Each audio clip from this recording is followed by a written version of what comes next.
ముఖ్యంగా రైతులు ఖరీఫ్లో కరువు, ఇప్పుడు రబీలో కరువు. ఈవీఎంలన్నీ మేనేజ్ చేయగలడు కానీ చంద్రబాబు నాయుడు కరువుని మేనేజ్ చేయలేకపోతున్నాడు. ఆయన ఎప్పుడు వచ్చినా ఏ విధంగా కరువుతో జిల్లాలు రైతులు ఎలా అల్లల్లాడిపోతున్నారో మనం కళ్ళారా చూస్తున్నాం. ఈరోజు రైతులకి రైతు భరోసా లేదు, గిట్టుబాటు ధర లేదు, కరువు వస్తే దానికి కాంపెన్సేషన్ లేదు. ఈ విధంగా రైతుల్ని మోసం చేస్తూ ముందుకు వెళ్తున్నారు. అండ్ సిగ్గు లేకుండా ఎన్నికల ముందు లోకేష్ గారు చేసిన కామెడీ పాదయాత్ర 2 రోజులు చేస్తే 2 రోజులు రెస్ట్. ఆ పాదయాత్రలో పెట్రోల్ బంకుల దగ్గర సెల్ఫీలు తీసుకోవటం, సూపర్ మార్కెట్ల దగ్గర సెల్ఫీలు తీసుకోవటం, సబ్ స్టేషన్ల దగ్గర సెల్ఫీలు తీసుకోవటం.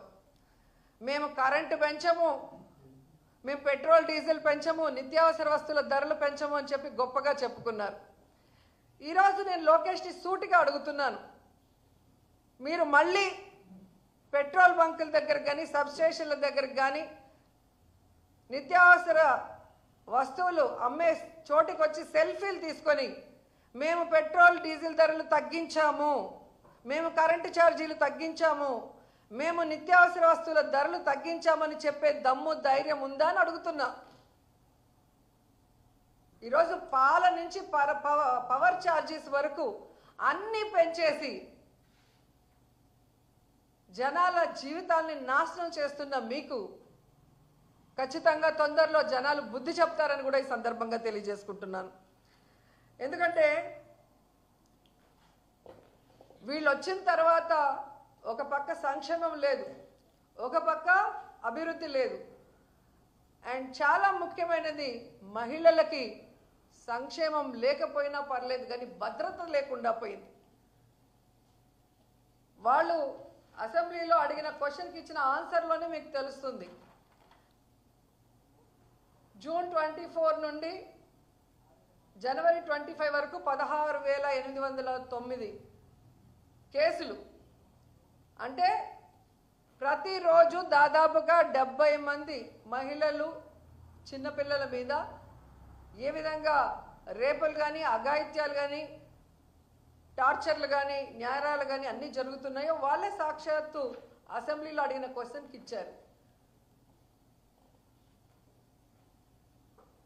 ఈరోజు జగనన్న అధికారంలో ఉన్నప్పుడు మహిళా పక్షపాత ముఖ్యమంత్రిగా మహిళలకు ఎంత అండగా ఉన్నారో మనం కళ్ళారా చూసాం. కానీ ఈరోజు చంద్రబాబు నాయుడు ముఖ్యమంత్రి అయ్యాక మహిళల కక్ష సాధించే విధంగా ఈరోజు కార్యక్రమాలు చేపడుతున్నారు. ఉదాహరణకి ఎన్నో ఉన్నాయి. ఈ రాష్ట్రంలో ఎంతమంది ఆడపిల్లల్ని రేప్ చేశారు, చంపేశారు, ముక్కలు చేసేశారు, అయినా కూడా పట్టించుకోరు. ఎక్కడికి ముఖ్యమంత్రి కానీ డిప్యూటీ కానీ హోంమంత్రి కానీ రావటానికి కూడా మనసు సహకరించదు. ఎందుకు ఇవన్నీ జరుగుతున్నాయి అంటే వీళ్ళు విచ్చలవిడిగా ఈరోజు మద్యాన్ని ప్రవహింపజేయటమే. ఎక్కడ చూసినా బెల్ట్ షాపులు, గంజాయి, డ్రగ్స్ ఈ రాష్ట్రంలో ఉన్న యువతని నాశనం చేస్తుంది. ఆ యువత చేతిలో ఈరోజు ఆడపిల్లలు బలి అవుతున్నది నిజం కాదని అడుగుతున్నా. సాక్షాత్తు ముఖ్యమంత్రి ప్రాతినిధ్యం వహిస్తున్న కుప్పంలో కానీ హోంమంత్రి ప్రాతినిధ్యం వహిస్తున్న వైజాగ్ ప్రాంతంలో ఈరోజు ఎకరాలకు ఎకరాలు గంజాయి పండిస్తుంటే ఏం చేస్తున్నారని అడుగుతున్నా. 100 రోజుల్లో గంజాయి లేకుండా నిర్మూలిస్తామన్న మీరు ప్రాతినిధ్యం వహిస్తున్న చోట ఇంత గంజాయిని పండిస్తూ ఈ విధంగా బెల్ట్ షాపుల్ని పెట్టించి విచ్చలవిడిగా మందు సరఫరా చేస్తూ కొత్తగా డ్రగ్స్ను కూడా తీసుకొచ్చారు. సాక్షాత్తు ముఖ్యమంత్రి గారు నివాసం అంటున్న గుంటూరు ప్రాంతంలోనే ఈరోజు డ్రగ్స్ దొరుకుతున్నాయంటే వీళ్ళు ఏం పరిపాలిస్తున్నారని నేను అడుగుతున్నాను. వీటి వల్లే కదా ఆడవాళ్ళ మీద ఇన్ని అఘాయిత్యాలు జరుగుతున్నాయి. మొన్నటికి మొన్న మనం చూసాం కిమ్స్లో ఫార్మసీ స్టూడెంట్ని ఆ ఏజీఎం దీపక్ అనేవాడు ఎలా బ్లాక్మెయిల్ చేశాడు, ఎలా అమ్మాయిని లోబర్చుకున్నాడు, ఎలా అమ్మాయిని వాడుకున్నాడు. ఈరోజు ఆ అమ్మాయి ఆత్మహత్య చేసుకునే దానికి ఎలా కారణమయ్యాడో కల్లారా మనం చూస్తున్నాం. మార్చి 23వ తేదీన జరిగితే సూసైడ్ అటెంప్ట్ 3 రోజుల వరకు ఆ కేసుని ఎలా నీరుగార్చాలన్న ప్రయత్నమే ఈ ప్రభుత్వం చేసింది.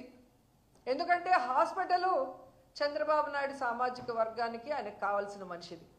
ఆ ఏజీఎం దీపక్ తెలుగుదేశం పార్టీ నాయకుడు.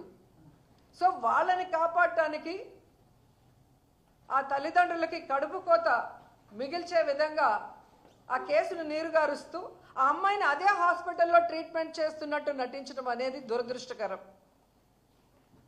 ఈరోజు స్టూడెంట్స్, మహిళా సంఘాలు, వైఎస్ఆర్సీపీ అందరూ కూడా పోరాటం చేశాక ఏదో తూతూ మంత్రంగా అరెస్ట్ చేశారు. కానీ ఎందుకు ఈ రోజు వరకు ఆ హాస్పిటల్లో ఉన్న సీసీ ఫుటేజ్ని బయటికి ఇవ్వలేదు అని అడుగుతున్నాం.